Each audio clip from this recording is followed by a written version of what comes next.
அனைவருக்கும் கணித வணக்கம். இப்போ பார்க்க போகிறது 8ஆம் வகுப்புக்குரிய கணக்கு பயிற்சி 1/6. 8ல் முதல் கணக்கை பார்க்க போகிறோம். அடுக்குகளை பயன்படுத்தி விரிவாக்கம் செய்க அப்படின்னு சொல்லி கொடுத்துருக்காங்க. நம்பராக கொடுத்துருக்காங்க.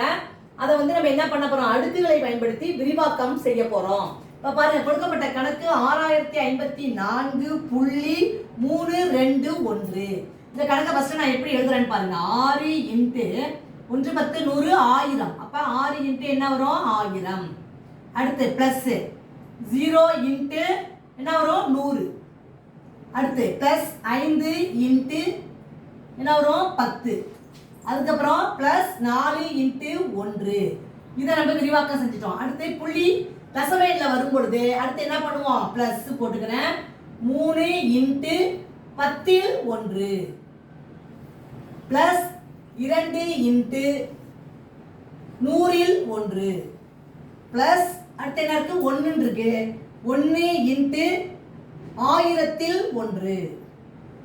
தசம பகுதியில் எப்படி படிப்போம், 10 1 100 1 1000 1. இதை மாதிரி எழுதிட்டேன். அடுத்து இப்போ என்ன செய்ய போறோம், அடுக்கு குறியீடை பயன்படுத்த போறோம். இப்போ 6 × 10 அடுக்கு எத்தனை சைக்கிள் போட்டிருக்கோம், 3. அப்ப 3 பிளஸ் 0 × 100 என்ன வரும், 0 வந்துடும். அதனால இதை நம்ம காமிக்க வேண்டிய அவசியம் இல்லை. அடுத்து என்ன இருக்கு பாருங்க, 5 × 10 அடுக்கு எத்தனை, 10 பூஜ்ஜியம் எத்தனை, ஒரு பூஜ்ஜியம் இருக்கு. 10 அடுக்கு 1. அடுத்து பிளஸ் போட்டுக்கிறேன். 4 × 10 இருக்கு, 1 இருக்கு. இந்த 1 எப்படி எழுதலாம், 10 அடுக்கு 0 எடுக்கலாம். 4 × 10 அடுக்கு 0. நம்ம ஏற்கனவே ஒரு அடுக்கு விதி படிச்சிருப்போம். a0 = என்னது, 1. அப்ப இந்த 1 நான் எப்படி இருக்கேன், 10 அடுக்கு 0 பிளஸ் 3 × 1/10 இருக்கா. அப்ப என்ன வரும், 3 × 10 அடுக்கு -1. அடுத்து பிளஸ் போட்டுக்கிறேன்.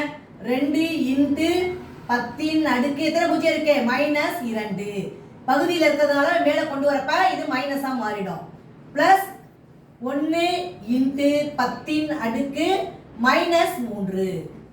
இதுதான் இந்த கணக்குக்குரிய விடையாகும். அடுக்கு குறியீட்டுல விரிவாக்கம் செஞ்சு எழுதி இருக்கிறேன்.